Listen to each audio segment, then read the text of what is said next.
ये कहानी उस वक्त की है जब मैं हाई स्कूल में था। गर्मी की छुट्टियों में एक सुबह मेरे पापा के काम पर जाने के बाद मेरी माँ और मैंने मेरी नानी के यहाँ जाने की सोची। मेरी नानी एक गांव में रहती थी। क्योंकि मेरी नानी का घर गांव में था, इसलिए आगे जाकर हम लोगों को बाईं तरफ एक मोड़ लेना पड़ा। आगे का रास्ता इतना सकरा था कि एक समय में सिर्फ एक ही कार उस कच्ची रोड पर जा सकती थी। उस रोड के दोनों तरफ चावल के फसलों से भरे खेत और जंगल थे। नानी के यहाँ पहुंचते ही मैंने उन्हें प्रणाम किया और अपने छोटे मामा के कमरे की ओर दौड़ पड़ा। मुझे इसलिए भी नानी के घर आना पसंद था क्योंकि मेरे मामा को गेम्स खेलने का काफी शौक था और उनका कंप्यूटर मेरे कंप्यूटर से काफी ज्यादा अच्छा था। जैसे ही मुझे पता चला कि मामा ऑफिस गए हुए हैं, मैंने उनके कंप्यूटर पर डूम 3 गेम खेलना शुरू कर दिया। एक समय डूम 3 सबसे लोकप्रिय गेम हुआ करता था। मुझे खेलते हुए 1 या 2 घंटे हुए होंगे, तभी मेरे मामा ऑफिस से वापस आ गए। उनके आते ही मेरी नानी ने उन्हें अपने साथ बाजार ले जाने को कहा, क्योंकि हम लोग वहां घूमने आए हुए थे। शाम करीब 7 बजे मेरी नानी और मामा सामान खरीदने के लिए बाजार निकले। मैं बहुत खुश था और हंसते हुए मैंने अपनी नानी और मामा को बाय बाय किया। मुझे लगता है मुझे ये बताने की जरूरत नहीं कि मैं इतना एक्साइटेड क्यों था। लगभग 1.5 घंटे बाद मेरे मामा ने फोन किया। फोन पर उन्होंने मुझे कहा कि वो शॉपिंग करके वापस बाईं ओर मुड़ने वाले थे, पर तभी उनकी कार का एक टायर पंचर हो गया और मुझे उनके लिए नीचे वाले रूम से एक टायर लाने के लिए कहा।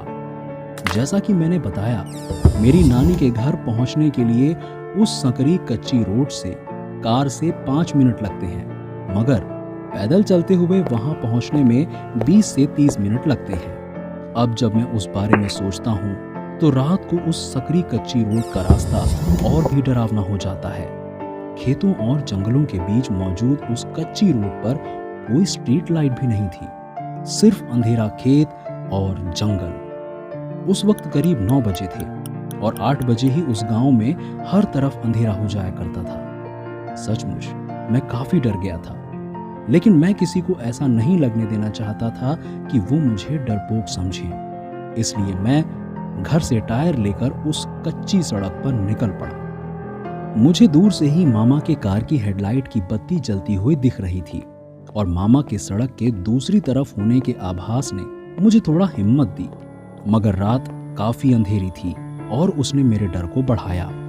चारों ओर अंधेरा होने के कारण मेरी आंखें अंधेरे में कई तरह के अनोखे विचित्र आकार देख रही थी। मुझे ऐसा लगा जैसे मैंने चावल के खेत में किसी को खड़ा देखा और मुझे ऐसा आभास हुआ जैसे कोई अपने हाथ पर अपने चेहरे को रखे हुए मुझे झाड़ियों से घूर रहा हो। मेरे पैर कांपने लगे और पसीने ने मेरे बदन पर दस्तक दी। ये किसी साधारण अंधेरी रात से भी ज्यादा डरावना था और मेरे खुद बनाए हुए डर और भ्रम की वजह से मुझे चक्कर आने शुरू हो गए।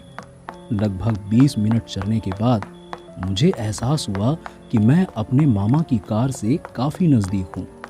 खुश होते हुए मैंने टायर को आगे बढ़ाते हुए उनकी ओर काफी तेजी से चलने लगा।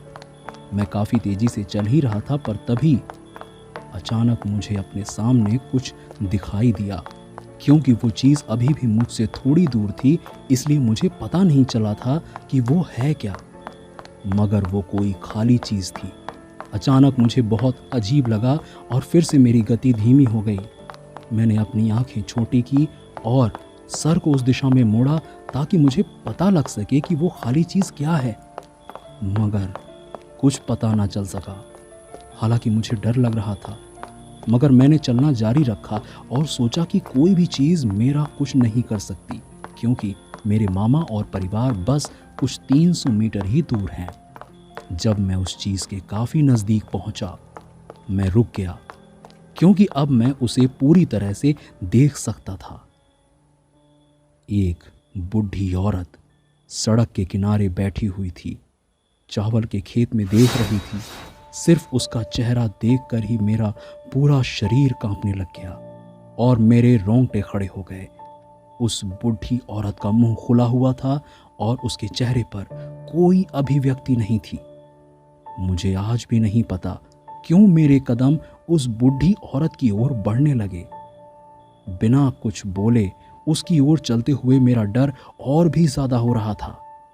थोड़ी डरी हुई आवाज में मैंने उस बूढ़ी औरत से पूछा, सुनिए, आप इतनी रात में यहां क्या कर रही हैं?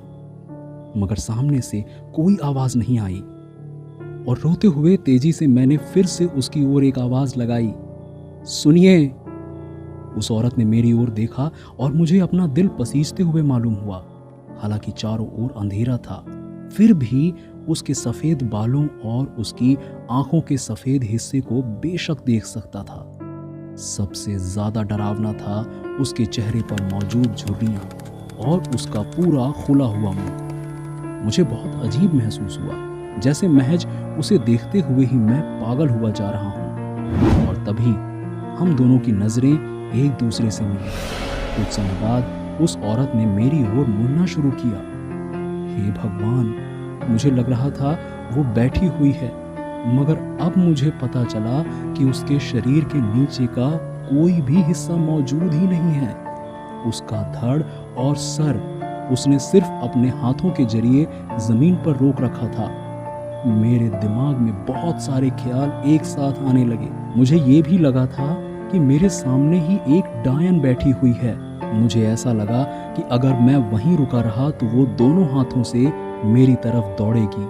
मैंने टायर को अपने हाथों में उठाया और आंखें बंद करके ही अपने मामा की कार की तरफ बहुत तेजी से दौड़ा। मुझे ये भी नहीं याद है कि मैं कितने समय के लिए दौड़ा, पर जैसे ही मेरी आंखें खुली मुझे सुकून मिला। सुबह हो चुकी थी और मैं अपनी नानी के कमरे में था। जब मैंने अपनी माँ से पूछा कि क्या हुआ था, तो वो बोली कि वो कार में बैठी हुई मेरा इंतजार कर रही थी और तभी उन्होंने देखा कि मैं अपना सर नीचे करके हाथों में टायर लिए हुए दौड़ रहा था और तभी मैं नीचे गिर गया